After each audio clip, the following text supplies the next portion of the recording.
Bassirou aussi le président ba tey mi ngi si allant dans ce sens est-ce que on ne risque pas justement de subir le même sort par rapport ak dëkk yi nga xam ni tam ñu ngi koy subir par rapport ak seen jafe-jafe si wàllu koom. waaw xam nga en Afrique quand la case du voisin brûle. il faut aller l'éteindre. ok parce que si tu ne l'éteins pas les flammes vont t'atteindre tey Europe dañu am seen Union européenne. ils se sont organisés. dem nañ sax ba am seen kuréel yëpp am nañ seen parlement européen am nañ seen Schengen. am nañ seen lépp mais terewul seen solidarité bi ñu am organiser nañ seen économie ba tey seen xaalis am fu mu egg. te tey pourtant am na ñaari dëkk yoo xam ñoom ñooy moteur bi muy Allemagne ak France donc tey loolu suñ ko amee au niveau de la CEDEAO un pays comme le Sénégal la Côte d'Ivoire le Nigéria dafa am benn dayoo boo xam ni mën nañ ko mën nañ attirer ñeneen ñi donc pour man on peut pas laisser yenn problème yi mu isolé parce que problème bi am fële boo toogee nga seetaan nga croiser les bras boo moytul dina ñëw ci yow donc baax na kon tey ñu ubbeeku am cette intégration parce que moi je suis un militant de l'intégration africaine. Peut-être dans les missions que j'ai eues dem naa Cameroun dem naa Maroc dem naa Congo maa ngi waajal demaat Bénin peut-être wala feneen école yi ma doon jàngee ay nationalités yu bëri ñoo fa nekkoon d'abord on a une intégration des peuples et il faut qu'on travaille sur l'intégration des peuples d'abord tey suma passeport CEDEAO la le Malien son passeport sa carte d'identité sax dañu si bindal CEDEAO donc am nañ ay structures et puis par rapport aux yeneen parties de l'Afrique par rapport ak yeneen parties de l'Afrique l'intégration au niveau ouest africain est très fort quand même. Et que pour moi on doit laisser personne ensemble parce que mooy li ma la wax aucun pays ne peut s'isoler donc ñun war nañu xool nan la ñuy teg pour am rapport directeur maintenant il faut pas que ñu am CEDEAO des chefs d'État mu nekk syndicaliste des troisième mandat des vieux briscards non nañu am une véritable CEDEAO comme un instrument de développement économique comme un instrument de politique sociale axée sur le développement humain, axée sur le développement économique des pays membres de la CEDEAO. Alors c'est clair exactement parlons si wàllu woon ba tey ay questions géopolitiques Cheikh Omar ñu gis ni tey Alioune Tine def na benn sortie jàpp na ni tant que jëreewuñu fi ces bases militaires françaises waaye itam nga tant que ñu ngi ba tey di utiliser le franc CFA mënuñoo génn si buumu ndotteel gi nga xam ni itam am nañ ko avec la France concrètement alors la question qu'on va se poser mooy est-ce que retirer li nga xam ne que moo di cette base militaire française fii si Dakar du jur wala kon ay porox ndoolu si wàllu insécurité si li nga xam ne que moo di sous-région peut-être. Alioune Tine kañ la ko wax. kañ la ko wax. tey. mu ngi koy doog a yëg kon. mu ngi koy doog a yëg moom. yow dama lay laaj. dañoo def débat nga jig-jig na ma Alioune Tine wax na man gisagu ma fu mu ko wax non si waaw léegi dama ne moom mu ngi koy doog a yëg mu ngi koy doog a wax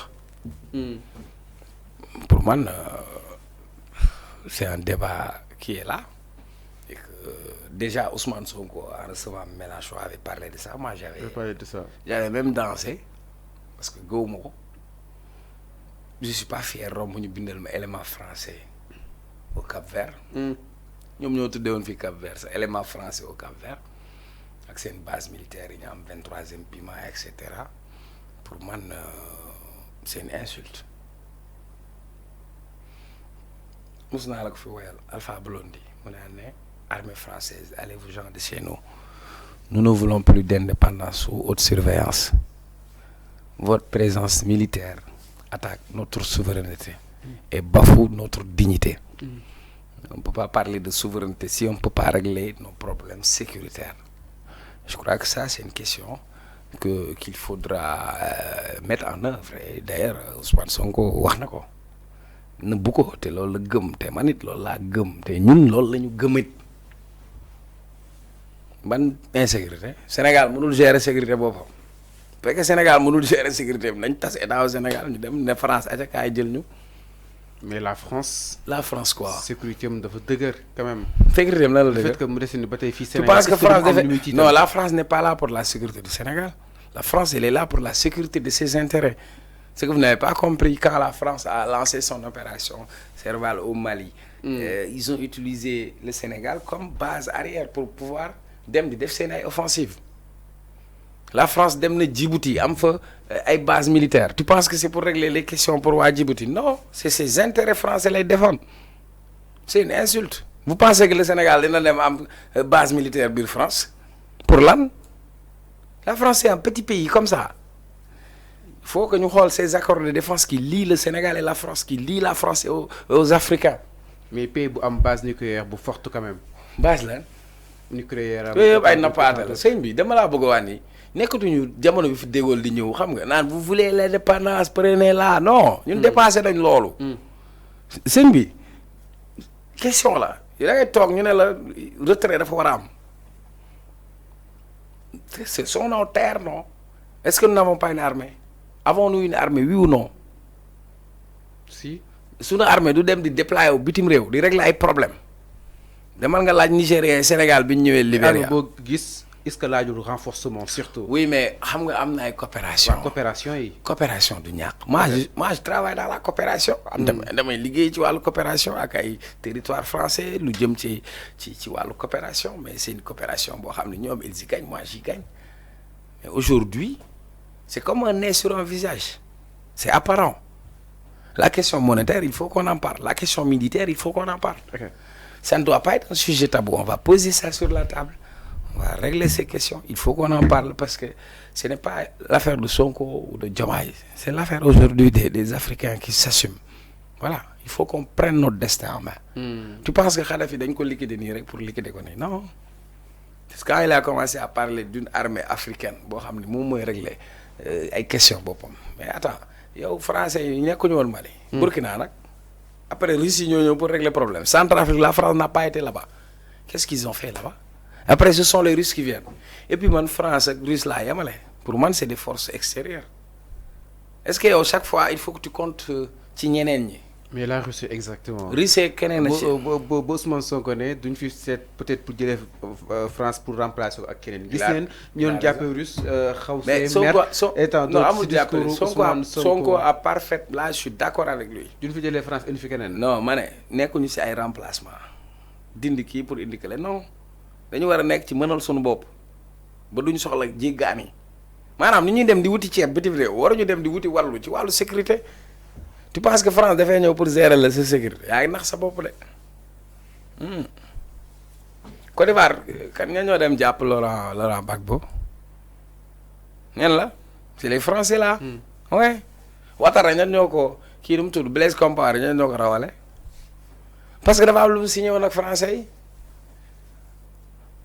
loolu taxoon mu rey Sankara jàmbaar ma ne ñu doon bañ démb ba tey ñu ngi fii ba tey barke yàlla billahi lazi ñu doon bañ démb ba tey ñu ngi fi tenir devant Diomaye que ni les choses ont peut-être changé il y a de cela yàgg na et que tey jii Sénégal récemment baril de pétrole bi nga xam ni itam génne nañ ko ñu tamit dañ see gis suñu intérêt donc nañ si liggéey ba ku si nekk mu see gis sa bopp exactement alors stratégie 50-50 bi Cheikh Omar.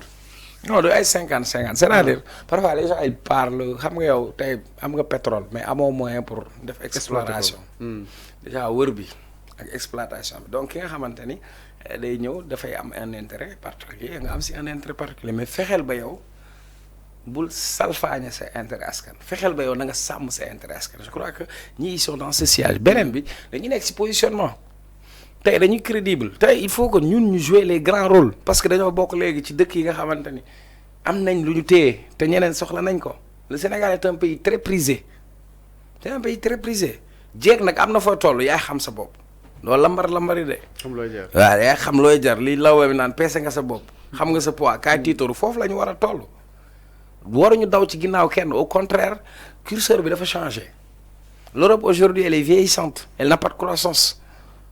Aujourd'hui, il y a un marché africain qui est là sur tous les domaines. Les Africains, il y a le marché de l'automobile, des télécommunications, des BTP, des transports. Ça se passe ici en Afrique. C'est en Afrique que ça se passe. Okay. Il faut que les Africains prennent conscience que ça se passe ici. Que notre destin, nous l'avons à main. C'est à nous de façonner notre destin. Alors, un État n'a pas d'amis, elle n'a que des intérêts. N'est-ce pas? C'est De Gaulle qui disait ça. Ben, nous, on sur la table. On parle de diplomatie économique. On n'est pas là pour faire l'accolade, le bisou mortel pour dire que ouais, la France nous lie à la France, la langue française. Ben, on s'en fout. jàmbaar guddi ñu toll non dañuy téye réew mi sàmm ko nag ak kuñ ciy jëflanteel dañ ciy jiital d'abord ñun njëriñu réew mi. C'est possible de peut-être ñu détacher avec la France c'est possible. oui mais xam nga tey man. pas détachement dans le sens du terme. oui mais maanaam pour ñu moom suñu bopp daal si yéen nii. bu ñu bëggee moom suñu bopp daal nañu mënal suñu bopp. le dernier mot bañ a jógee si France. mais non France mënatul am dernier mot si ñun comme ay affaire commandé woote fii affaire yooyu c'est fini génération bi duñ ko nangu yow. alors c'est clair exactement. ma ne dañ yabuñu sax. bukki nag su yabee gaynde ci doxin ba lay il faut ñu am njiit yu am taxawaay boobu et jàpp naa ni te gëm naa ni Diomaye am na taxawaay boobu. alors mën nañu si taxaw ba suba duñu pare donc ñu daal di jàll un peu si évoluer si li nga xam ne. j'ai rien contre la France mais par contre politique française kii ma show ma ci ñoom. alors ci daal di wéyal ba tey Cheikh Omar dañuy ñëw si tabaski bi sànq.